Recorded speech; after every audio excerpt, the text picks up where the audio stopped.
El de Gea de Albarracín es uno de los 4 belenes que se han incorporado este año a la ruta. Destino napolitano comenzó con apenas 7 figuras y este año llega a las 50. Las importan desde Italia, aunque el estilismo corre de cuenta de las mujeres del pueblo. El delantal era como un saco de arpillera de lo que antes, donde estaban las semillas del maíz.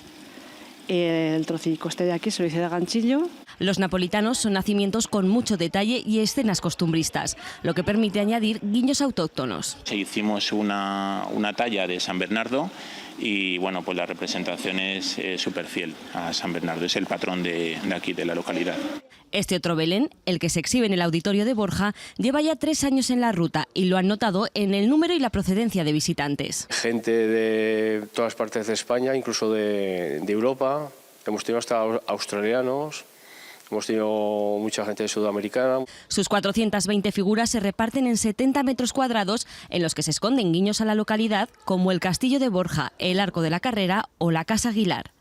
Hay otros detalles, como una de las novedades de este año, una Virgen María embarazada que el día 24 ya estará acompañada de su hijo.